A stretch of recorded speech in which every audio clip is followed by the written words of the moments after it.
Bonjour à tous, bienvenue sur ce nouveau numéro de notre émission. Je vais comprendre.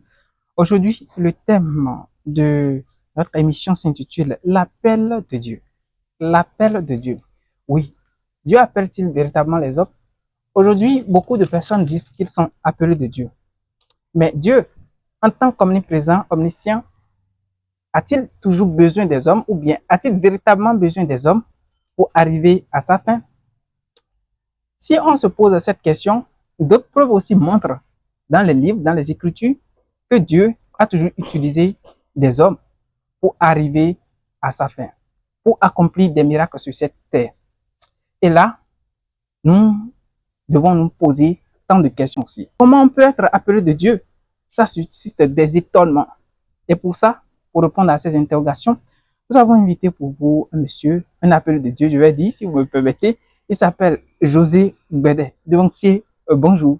Bonjour, monsieur le journaliste. Comment vous allez? Je vais super bien et vous? Ah, ça va également. Merci de vous présenter. Je m'appelle Gbede José.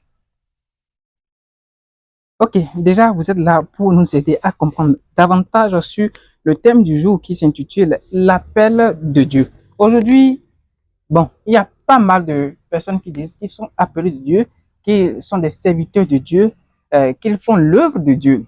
Et voilà, quand on voit tout ça là, les gens se demandent, ah, mais est-ce que Dieu, en tant que l'être le plus splendide de l'univers, l'architecte de l'univers, a-t-il besoin de ces créatures aussi? Et c'est la raison pour laquelle vous êtes là aujourd'hui, pour nous aider à comprendre dans ce sens. Et on vous demande, sans tarder, est-ce que Dieu appelle véritablement les hommes? Merci le journaliste. Comme vous le savez, permettez que je rende gloire à l'être suprême, l'architecte, comme vous venez de le dire, que c'est lui qui nous a créés, c'est lui qui a permis que nous ayons cette séance d'interview, alors que la gloire, l'honneur lui soit rendu dans les 4 points cardinaux. Amen. Évidemment, Dieu, il est le créateur, l'architecte, mais néanmoins, il appelle des gens pour le servir. Il appelle des hommes pour le servir. Oui. Et déjà, est-ce que ça dit que Dieu a besoin aussi des hommes, c'est-à-dire des hommes que lui-même, il a pris sa main pour façonner? Dieu a-t-il besoin d'eux? Oui. Je vais répondre de façon honnête, oui. Expliquez-nous. Et du fait que quand il a fini de créer les choses, les animaux, et en dernière position, les êtres humains, c'est-à-dire que c'est pour que nous leur servons. Oui. Donc, malgré qu'il est l'architecte, il a tout créé, il a besoin des hommes pour le servir. Pour le servir, vous parlez des choses, en tout cas des arbres, des autres êtres, des êtres animaux. Oui, y compris les humains que nous sommes. Les végétaux aussi. Oui. Donc, mais il a dit quand même de dominer sur ces êtres. Est-ce une manière de le servir aussi en dominant? Oui, c'est aux hommes qu'il a dit cela. Et à quelque part, Jésus a dit que quoi? Si les hommes, vous ne voulez pas nous adorer, c'est-à-dire que lui et son Père, il va ordonner à ces pieds, à ces montagnes-là, de le servir. Oui. Donc, cela voudra dire que et les végétaux et les animaux, nous servons Dieu. Oui. Et voilà, l'appel de Dieu envers les hommes, c'est pas tout le monde que Dieu appelle. Voilà. Maintenant, on aimerait savoir comment Dieu appelle les hommes, ses joints, ses élus. Merci beaucoup. Et Dieu a plusieurs manières d'appeler ses enfants, c'est-à-dire les hommes. Bon, pour aller de façon succincte, il y a plusieurs manières. La première manière, c'est que quoi? Il t'appelle bouche par bouche.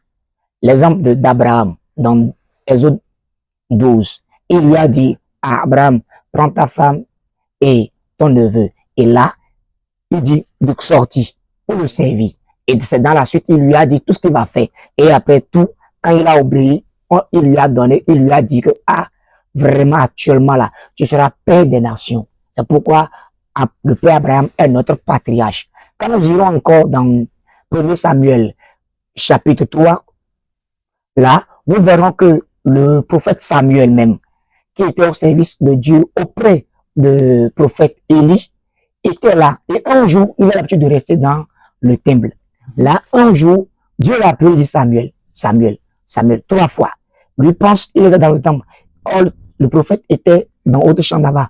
Quand il lui a dit ça, lui court vers le prophète Élie. Donc, de façon audible. Oui. Quand il va là-bas, il dit, ah, vous m'avez appelé, il lui dit non. Une deuxième fois, on l'a encore appelé, il est encore parti.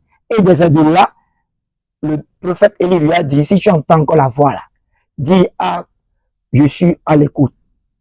Et ces deux-là, Dieu lui a parlé. Donc, c'est en quelque sorte comment Dieu appelle des gens.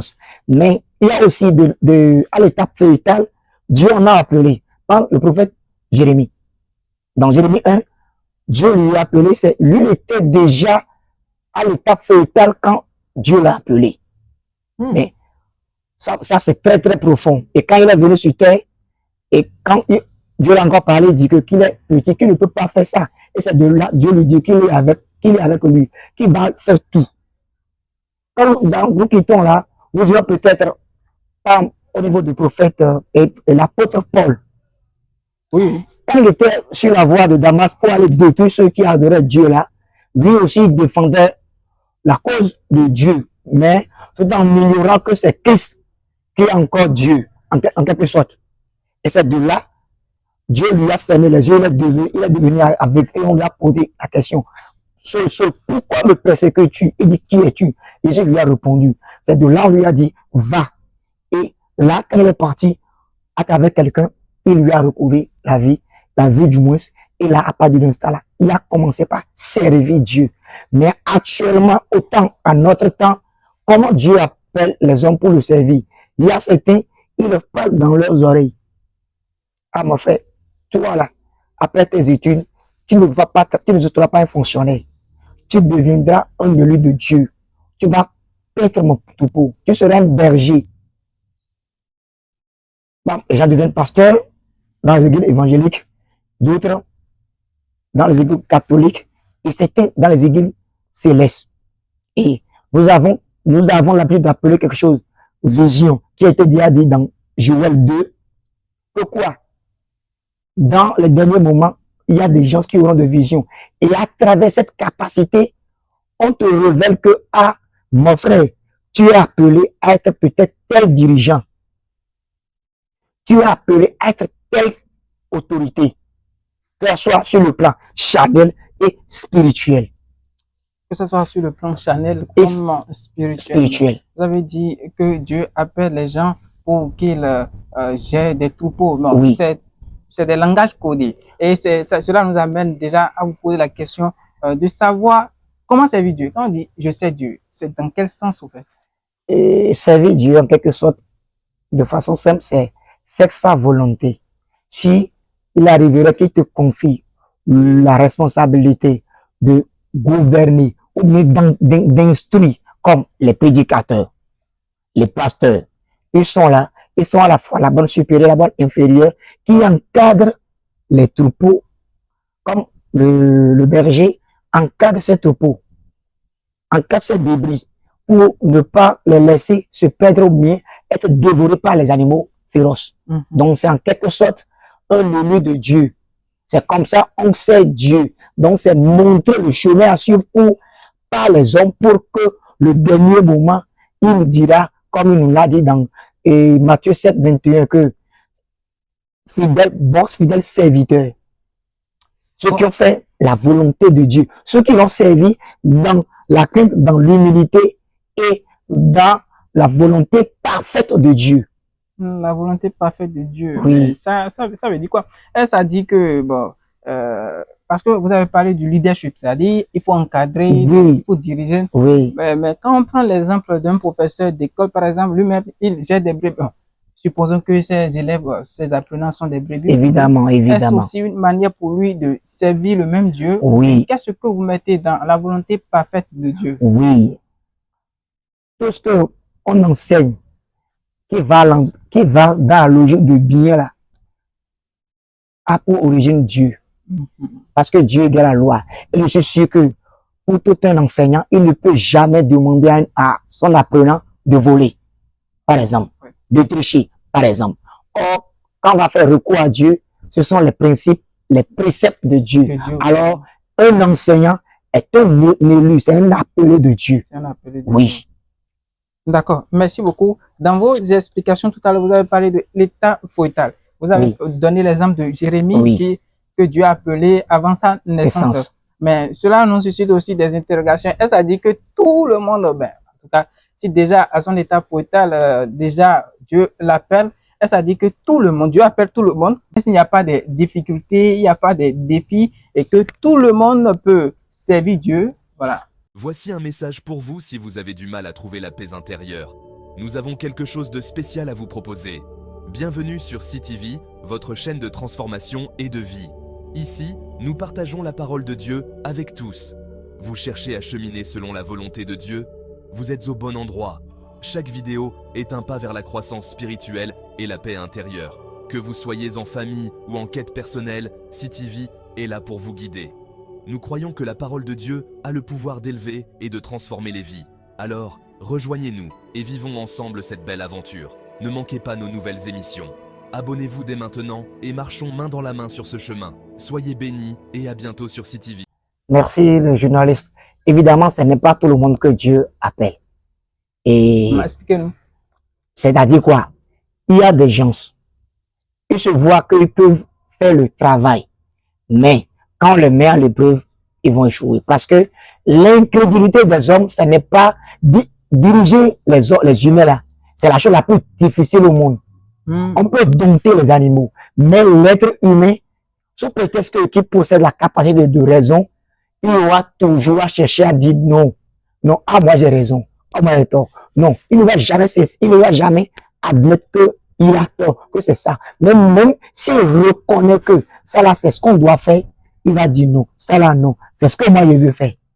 Oui, là, tout le monde n'est pas appelé à servir Dieu, c'est-à-dire à être dirigeant, à être autorité, à être à la tête d'une organisation, d'un regroupement humain. Non.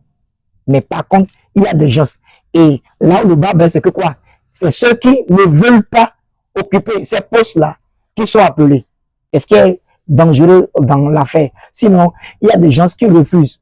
On peut dire, bon, toi, peut-être, tu seras peut-être dirigeant choral. Ou bien, bon, tu seras dirigeant d'une église. Ou bien d'un regroupement. Mais avoir l'incrédulité des hommes qui dit, bon, non, je ne peux pas. Ou soit, lui, il se voit incapable de faire l'œuvre. Comme quoi? Donc, on prend l'exemple d'une chorale. Là, quand du chorale, la première autorité est censée connaître la musique de façon théorique et pratique.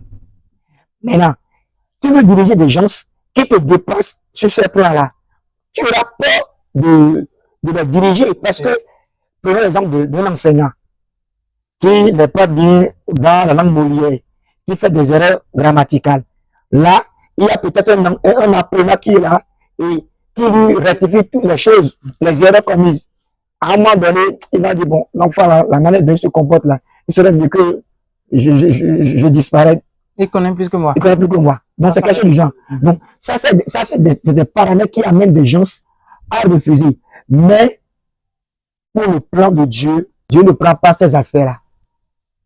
Tu peux ne pas connaître la musique de façon théorique et pratique, mais selon le plan de Dieu spirituellement, quand tu es à la tête de l'organisation, tu as peut-être la capacité de regrouper. Et tu as des directives. Quand tu dis là, quand les gens suivent ça, ça marche. Ça marche. Ça marche. Donc, oui. Ça marche. C'est ce qui fait que par moment, dans le Canada, il y a des gens qui occupent des postes et qui dirigent des gens. Les dirigeants sont plus compétents, plus que les dirigeants, dans quelque sorte, la situation. Ce sont les raisons probablement qui amènent certains à refuser. Le dernier point, c'est que quoi? Pourquoi Dieu choisit? Dieu choisit certains, c'est parce que pour les arracher certains comportements, attitudes, que lui voit que non, quand tu es comme ça, tu ne peux pas hériter le royaume des cieux. Tu ne peux pas être bon berger. C'est l'exemple de Paul. En tant qu'il était seul, il défendait la raison de Dieu jusqu'à il a ordonné jusqu'à on a tué Étienne. Mais il était ignorant de la situation. Mais avec le temps, quand il est venu à la lumière, quand Jésus lui a apparu, on lui a fait connaître la vraie réalité, la vraie image Et c'est de là qu'il a compris le sens. Ok. Passons à l'étape suivante. Vous venez de dire aussi que, voilà, Dieu, c'est pas que Dieu choisit tout le monde. Mais par rapport à ce que vous venez de dire, on a aussi constaté que Dieu ne regarde pas la qualité ou bien la compétence de quelqu'un avant de lui attribuer un poste, mais Dieu aussi choisit les gens pour les transformer, pour les utiliser, pour changer quelque chose en eux. Oui, en quelque sorte, les façonner. Voilà, pour que sa gloire se manifeste à travers eux. Donc, vous avez aussi montré que on peut refuser à l'appel de Dieu. Vous avez montré qu'on peut refuser, et d'ailleurs même, c'est pas ceux qui veulent Occuper ces postes-là, que Dieu choisisse forcément. non. Qu'il arrive des fois où, voilà, Dieu choisit n'importe qui. Oui. Mais déjà, parlez-nous de votre expérience, parce que pour moi, déjà, vous êtes un appelé de Dieu en tant quand je vois votre expérience, votre parcours, je note aussi que vous êtes un appelé de Dieu. Comment ça s'est passé, votre appel, et jusqu'au point où vous avez décidé finalement de servir Dieu? Merci le journaliste. Cette question vraiment est vraiment très très capitale et vraiment profonde. Mais nous allons faire l'effort de répondre à oui. Honnêtement, on est né animiste, mais au fil du temps, on s'est converti. Et quand on est venu dans la région de Calavi pour les études universitaires, donc on a parcouru d'autres paroisses. Et quand on commence par constater qu'on veut donner un poste, on fuit. Il y a des moments où on nous a appelés, on dit bon, toi, tu seras à la tête de telle instruction. Et j'ai refusé. Il y a plusieurs raisons. Je voyais l'incrédulité des hommes que je refusais. Deuxième raison, je vois que bon, à me connaître, je ne vais pas tolérer telle chose. Peut-être ça va devenir des situations qu'on ne veut pas. Donc, il serait mieux que je suis hors. Mais une autre fois, on m'a encore appelé. Et pour cette fois-ci, j'étais sorti pour mes recherches personnelles avec un ami. Et c'est de là, j'ai compris que si je ne fais pas, si je ne quitte pas maintenant ce poste, je risque de perdre ma vie. Et la chose la plus... Ça veut dire que Dieu, excusez-moi, Dieu vous a menacé, c'est ça? Bon, il ne m'a pas menacé, mais il m'a donné un avertissement dernier degré. C'est-à-dire que si tu refuses, tu mourras. Donc, c'est quelque chose. Et là, je sais que bon, la meilleure bénédiction au monde, c'est que d'être en vie d'abord. Oui. Parce que quand on a en vie, il y a un prophète qui dit, tant que je vis, j'espère. Ouais. Donc, il faut vivre d'abord. Donc, c'est là que nous sommes contraints. Nous avons regardé derrière, devant, à gauche, à droite, et nous voyons que bon, nous n'avons pas encore eu un héritier. Comme Abraham lui a dit à Dieu. Donc, c'est là qu'on a accepté faire le travail de Dieu malgré nous. Et effectivement, le chemin est rempli de plusieurs embûches. Oui, ce n'est pas facile. Ce n'est pas facile. On est en train quand même. Mais on demande à Dieu de nous aider à le faire. Sinon, quand tu refuses, prenons l'exemple de Jonas. Quand Jonas a refusé et fuyait, il n'allait pas aller à Ninive pour parler de leur barbarisme. Il fuyait, mais en pleine mer, ils l'ont fait jeter. Et vous savez, quand Dieu trace un plan pour toi, là, tu veilles ou pas, tu finiras par le faire. Il a refusé et tout, mais finalement, quand on l'a jeté dans la mer, il y a un poisson qui l'a avalé, et le poisson ne l'a pas fait du mal. C'est la main de Dieu qui est dedans. Et là, le poisson a encore vomi au bord de la terre ferme qui était Ninive. Et là, une fois retrouvé à ce niveau, il a dû faire le travail de Dieu comme cela se doit. Donc, c'est en quelque sorte notre parcours. C'est bien vrai que actuellement, les hommes disent, bon, c'est nous qui avons choisi ça. Non. Dieu choisit les hommes à travers quelqu'un. Il y a une dame qui m'a dit, pourquoi? Je ne sais pas pourquoi je l'ai choisi. Je ne sais pas. Quelqu'un me dit de ne pas le choisir, d'autres disent choisir. Quand je l'ai choisi, voilà, non, ça va. On n'est pas parfait.